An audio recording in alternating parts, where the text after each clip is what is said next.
Welcome to yet another special episode of Coach's Corner Truth Seekers. Coach Nick Davies, Coach Josh Greco, you know the drill. Coach, shadow boxing over there. What's the energy like in that side of the room? It's pretty good. I was ducking and diving, like just trying to get out of the way and ready to go. Just getting pumped up, moving the energy around a little bit. What you got in your mind? I want to dive right into a topic that's been on my mind for a while now. Unconsciously, maybe previously, but more and more consciously recently. And that is, can we feel good when change occurs, growth? I found myself associating growth with uncomfortability, and it was an interesting sensation because I started to have like almost a negative kind of like I didn't want. Does growth mean I have to feel something that I don't want to feel, or can growth feel good, or can we reframe that to where I dive into growth more fearlessly? Got two examples for you. I guess maybe just set the stage a little bit more. One from a long time ago, one from this week. The one from a long time ago was me in my previous career, like in corporate world. I remember like 2006, 2007, 2008. Lots of things happening, like new people coming in, working in like a trade support area. And I would always be thinking, okay, what's the next thing that's happened? Who's the next person's coming in, or who's getting fired, or who's getting moved? What's happening? Do I get a new person in my team? Is there what's going on? Like, is the market going to be crazy? Always looking for that thing that's going to change. And again, you mentioned earlier subconscious. Like, is it subconscious? Not sure. It's easy to look back and see that now, but at the time was a bit hazy for me, very hazy for me. And what I started to notice was that people would get upset when things would change. Most people. And I would think of it like, oh, great, cool, something's happening. What is it? That's exciting. And so for me, it was the change was what I wanted to happen. And then there's a Tony Robbins quote, which I throw in that, where he says that change is automatic, growth is not. So I guess the way I saw it was that I get bored quick, so I want the change. I wasn't the person going out and growing intentionally about where I wanted to go. I was in the place in my life where I was like waiting for things. Come on, let's happen. Let's do it. I'll get bored if nothing's happening. What's happening? What are you doing? So using the change as the growth to feel some excitement, and that's a choice. And had you always been like that, or was there something that instilled that within you? No idea. That's when I first noticed it though. But I will say that in that place of my life, in that place of my career, I was with around the same people for 4 or 5 years. And just as it happened, when I started working at that company, I was doing a job. It was super tense, the whole thing, like urgency, like running around, like lots of pressure. But the role I was doing was particularly pressured. And so maybe I was kind of carved into that, and I started to thrive on that. That's part of tyranny of the urgent as well.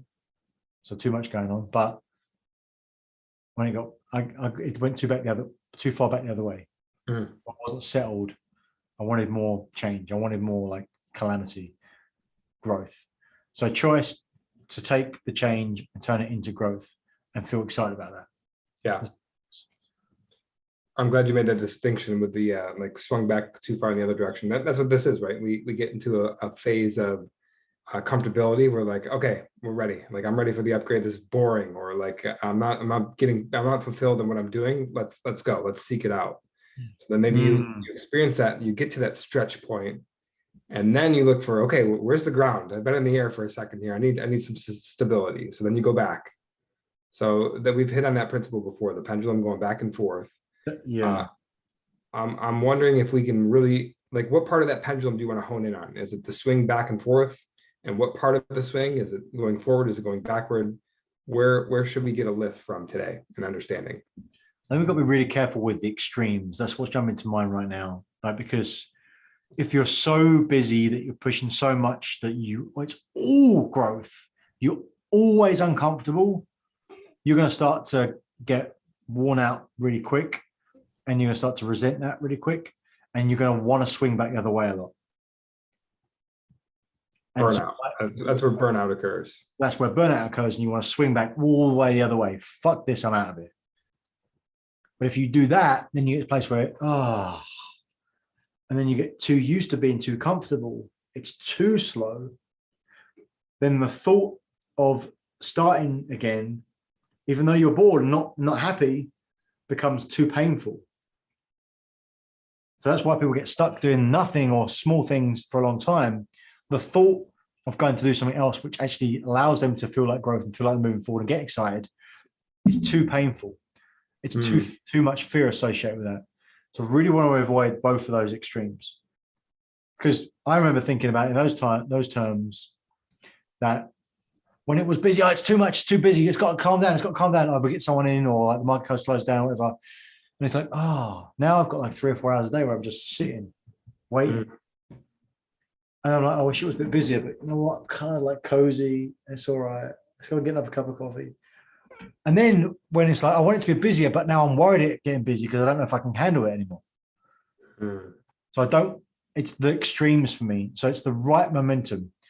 Waverley's got a new bike, right? We got her a new bike for graduating transitional kindergarten, which is where you can tell me all about that. But like, there's this like small camber in our neighborhood. And so that bike, the way she's got momentum, it's got no gears or anything, well, she's 5.5. If she stops, it's hard for her to get going again.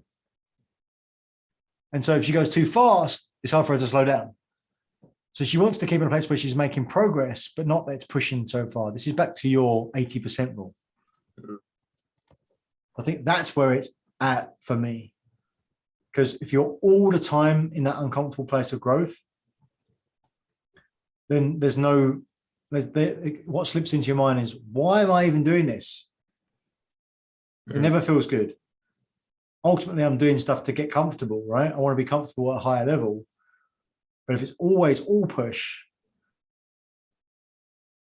now, part of that's intention.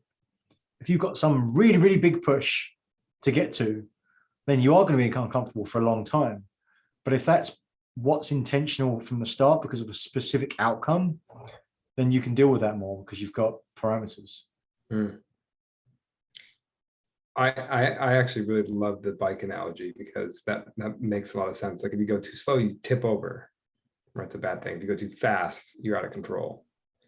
So that 80%, maybe, and I was wondering that, is there an ideal that we should shoot for all the time? Because we can't, well, maybe we can talk about this. Can we maintain 80% all the time? Because that's like maybe the best of both worlds. It's just enough stretch to where we're not sprinting or going too fast on the bike, but we're maintaining a speed to where we're making a ton of progress.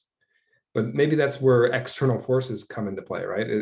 Maybe it's not possible to maintain 80% all of the time, right? There's things that you have to address that might shake you out of that balance or that rhythm.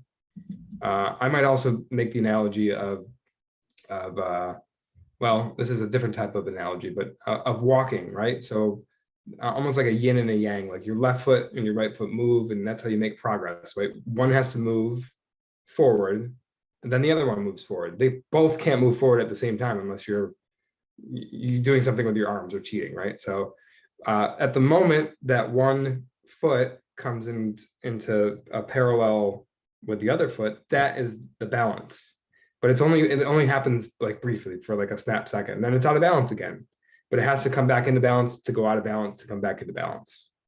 So I don't know if that complicates things more, but I think about that with the swing. And then if we can loop that back to the 80%, just to refresh that, right? So 80% is like the effort that you're putting forth. If you're at 100%, you can't smell a rose at a sprint. It's too fast, it's too much. Maybe you have to turn it on to 100% at certain situations, but you have to always come back to the 80% to where you're moving quickly, but it's slow enough to be able to make adjustments as you go. Love it, all of it. Yeah, it's dynamic equilibrium. So if I'm moving my feet at a certain cadence, you might say, like, so if I put my foot in front of the other and it's 6 inches in front, and I move the other one 6 inches, then we've moved in front of the other one, we've moved a foot in each step. So okay, let's try doing 12 inches for each foot. Then we move 2 foot in each step. And that might move away from what's optimal, because it might mean that you get tired exponentially quicker than you would do just doing 6-inch steps. So that push, that 100%, you could do it for a little while, but you're not going to get further overall, because you got to stop. It's too much. Give out. Let me get out of here. Whereas if you can keep it sustainable at 6 inches, you can go way further. And I think that the 80% is more of a metaphor of the context of push, but don't fall over, than actually it should be 80%. I think it's fair, because with how important the 80-20 rule has been. I think about there's checks and balances in our life as well. So whatever your goal is for your particular year, let's talk business, let's talk numbers. Let's say your business is $1 million is the revenue or net income target for that year. And if you've got your dials, right, when you're working with your coach, and you know exactly what your actions are each week to get to that, or if it's a collective action from your team, and you know that those actions actually only take 20% of the collective time, then by doing those 20%, you're still going to win to your goal. Doesn't mean you shouldn't use the other 60% to push, but you should remind yourself that you've set up a game that's winnable big based on actually the small amount of things you're doing. It gives you freedom to know that you've got extra to push, and to know that if you push that extra 20% to 100% overall, then that first 20% is going to suffer. Checks and balances. Yeah, so there's two different percentages going on here. So there's one, the 80% is like the effort one, and then the 80-20 of the actual dials. So the 20% of the things actually drive 80% of the results. Right. Yeah, I'm conflating the both of them for the same context that, let's just say 80% is the right percentage because the 80-20 rule was good. So if I've got 80% to play with, probably 20% of that 80% is what's going to give me my results. So I've got 60% of extra energy to put to whatever I might want to put to. But always leave that other 20% on the other end, leave that well alone. Otherwise, you'll be back to the either getting unstable or falling off. And then that in itself is a reminder. So just looping this back to the original question of like growth, this is important, right? So growth, can it be okay? Can it become, what you're saying is that there's not that much that's required to grow. It's actually a very small percentage of another percentage, 20% of the 80%, to do the right things to get to the next level. Yeah. So then that circles back to what's the biggest indicators of success over the long term is being in the game, right? Being consistent. What does Charlie Munger say, or Warren Buffett, that the only way you don't win when you're in the stock market is when when you're not in it. So that the consistency of playing is what gives you the results you want over time. Or said differently, most of success is showing up. And when you know that, you do a damn lot of showing up. And so the only danger in not showing up is going too hard, that you either you burn out or you fall off because you swing back too far the other way. So consistency, power, and not burning out, not doing too much. And then for me, I'm fascinated by the question or the conversation around the seasonality, like the actions that are required of us to grow change. And maybe that's where we can hone in on our last few minutes here, because that's what I'm talking about. Where like you get settled in to something and it's like, okay, I have the clarity. I'm going to show up. I'm going to do, this is the 20% of the things that I have to do. If I do these things, I'm going to grow. All right. Well, there's a certain point, right, where that changes. And I think it's inherent upon us to be able to, we have to reserve that space to assess what it is that will upgrade us moving forward, right? The actions that are required of us to get to where we want to go are not the actions that have gotten us to where we are right now. And that always feels new and different every time it comes up. It's like, is it time to change? How do you know if it's time to change? How do you know if it's time to transform, time to upgrade? Yeah. That's why it's so important to know where you're going, and then that requires a zoom out. So, but what type of zoom out? It depends, right, on the situation, right? Is it a zoom out for the week, the month, the year, the decade, your life? Depends where you are and what you're doing. What's the thing that you're heading for right now with a really big focus? And then you can ask yourself, I feel like there should be a change right now, or I don't know if there's a change right now. It's like, well, check in. Where are you heading? What's the goal that you've got? What's the furthest out version of the goal you've got right now? And it can just be the check in on it. Oh yeah, it is right. It's good. I'm good. But most of the time, that's what it is. Or if you haven't got a goal, then get one, because that's why you're going round and round in circles. Don't mistake activity for progress. And if that goal you're looking out to doesn't give you the answer you want, go further out again. If I do that, what do I want the next time of that year, month, decade? And keep going far out until you get it. Until you get to the point where you can think about yourself being 95 years old, sitting in your beach chair or whatever, thinking about your family around you and what is it, the milestones of your life. If you look back 85, 75, 65, 55, 45, 35, where do you need to be in those points to realize where you are at that point? There's always a place to go. Yes. So there was right in the middle, I extracted something from what you're saying. To check in, we know the answer already, right? Like it's intuitive almost, right? You just have to ask yourself what it is.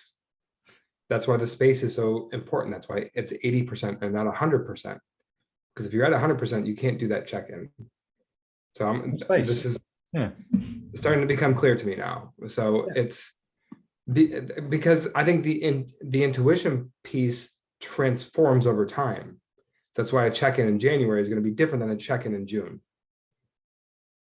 When you check in January, you set out the best way that you think is right, and then the June is the little tweak of the airplane that we always talk about on maybe like a 10-year scale, right? Because 6 months seems like a lot of time, but 6 months is not a lot of time in the grand scheme of 6 times 10, 60 months, right? Or right?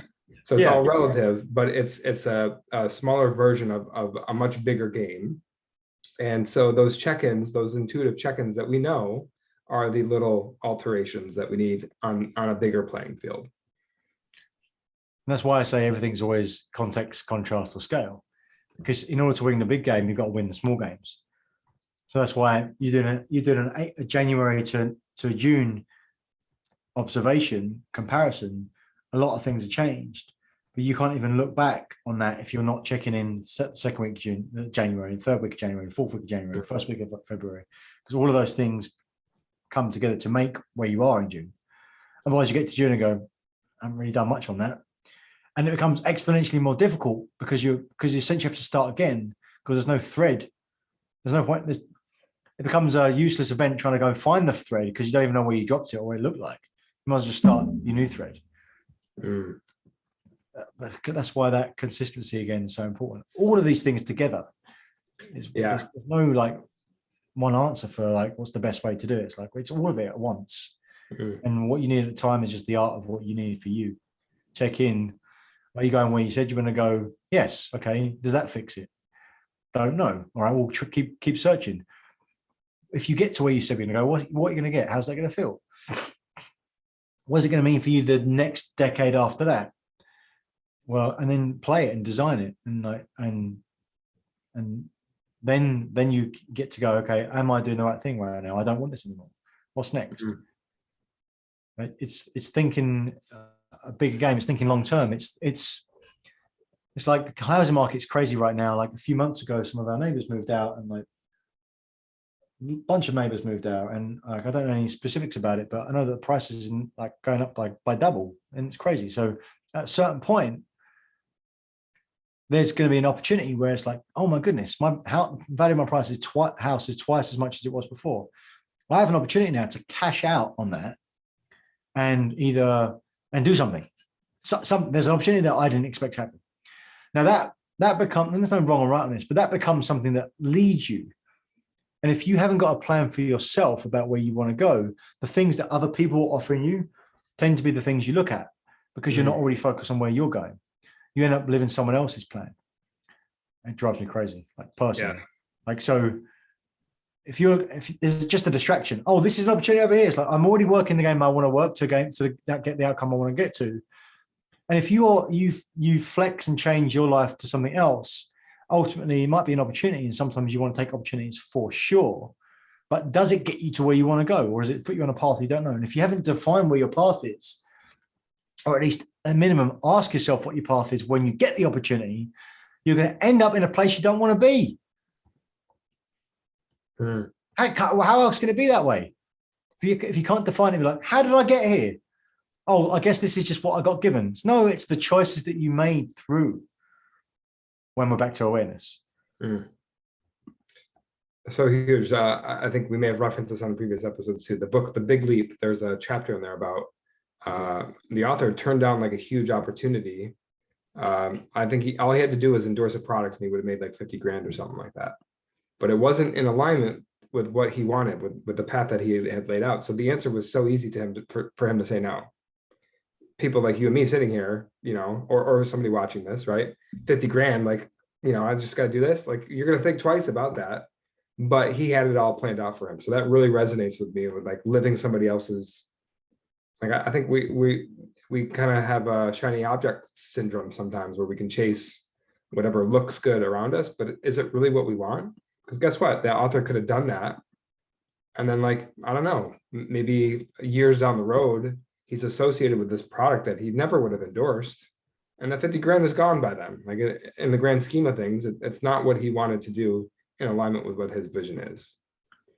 And perhaps even worse than that, it's the opportunity cost of not doing the things that he knew he wanted to do. Right. That's the big part. Like, if you know where you want to go and what you want to create, there's nothing that can pull you away from that. Because if you're asking the right questions in the right way, it's, what do you want your life to be like with there's no limits? And if you can answer that question, whatever it might be, and yes, it can change, of course, but like, for what it is now, the most honest part of it, like, what's the best version of the way you life, have it any other way you want it, and then you're heading towards that. Anything that comes into you as an opportunity is going to pale in comparison. At the very least, it's going to be much easier to say no to things, because you've got, at the very least, like, mostly it's just, like, will just bounce off you wanting to see them because you know where you're going. Right. That's the power of having a compelling future. All right, so let's begin to wrap up some takeaways here. This has been enlightening for sure. I think the light bulb that maybe most recently has gone on for me is that there's so many opportunities out there. There's so many things that you can choose. It's creating that space for the check-in time to what you intuitively already know, and then clearly defining what that is. Because once that is your path, then you know it's right for you, and you can say no to the things that, even if they're shiny, even if they're nice, even if they would be nice to have, they're not congruent with what you're trying to accomplish. And I wrote down your quote. You said, if you know where you want to go and what you want to create, there's nothing that can pull you away from that. It's so true, right? If I'm locked into something and I know it, then there's nothing that can break me from that. I think the mistake that most people make, they haven't defined that. They haven't given themselves the space to establish what that is. So I might share with who's watching this. I'm actually going to take my own advice on this. Write down maybe some categories of life, right? You like relationships, time, health, professional life, personal life, whatever category you can think of. Write down what you want to improve on or accomplish within those categories, and then stack rank them. What's most important?